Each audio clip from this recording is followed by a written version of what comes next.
tout le monde. J'ai avec moi aujourd'hui l'équipe Gros Bon Sens, l'équipe anti-inflation. Mais avant de m'adresser à ce sujet, j'aimerais dire quelques mots sur d'autres sujets. Premièrement, nos pensées en tant que caucus conservateur sont avec les familles québécoises qui font face aux feux de forêt.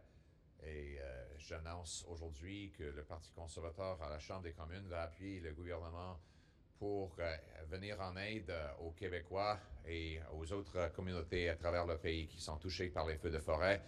Nous serons là pour appuyer le gouvernement dans n'importe quelle action qui permettrait de combattre ces feux de forêt et surtout de protéger les familles touchées. Deuxièmement, j'aimerais dire que je déplore totalement le déplacement de Paul Bernardo dans une prison moyenne.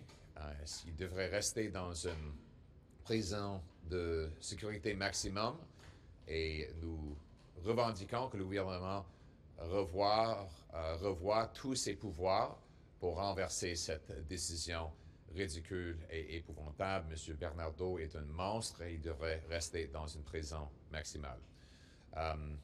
Mais aujourd'hui, on est ici afin de parler du budget inflationniste de Justin Trudeau. Il y a 6 mois, le gouvernement a dit pouvoir équilibrer le budget dans 5 ans.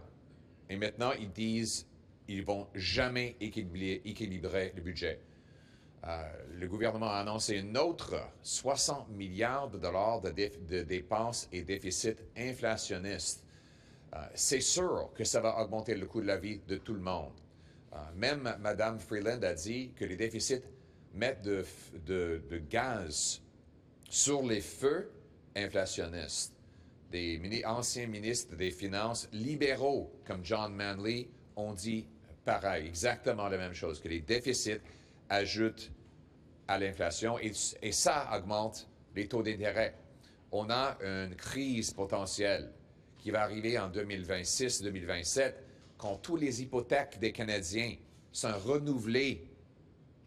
Les grandes hypothèques des millions de dollars qui ont été lancées en 2021 et 2022, ces familles-là vont peut-être faire face aux augmentations dans les taux d'intérêt de 2, 3, 4, 5 %, ce qui va causer des faillites massives et un grand risque à notre système financier.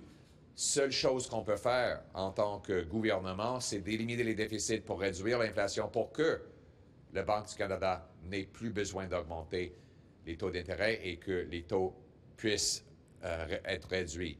Donc, première demande de notre opposition officielle, c'est de mettre devant nous un plan pour équilibrer le budget. Deuxième demande, le gouvernement prévoit une taxe carbone de 61 sous le litre. Au Québec, ça va ajouter une autre 20 sous le litre.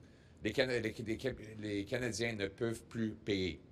Donc, le gouvernement nous a dit que la taxe carbone n'allait jamais aller au-delà de 14 sous le litre.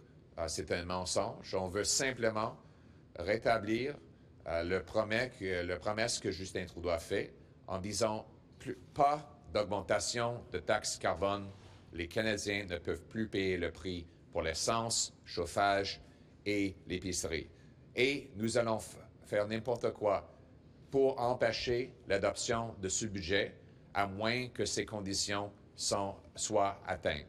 Donc, on a 900 amendements, on a d'autres moyens de procédure parlementaire pour empêcher l'adoption de ce budget, et on va continuer de bloquer le budget jusqu'au moment que le gouvernement accepte de nous présenter un plan pour équilibrer le budget afin de réduire l'inflation et les taux d'intérêt, et jusqu'au moment qu'il accepte de ne pas augmenter le taxe carbone.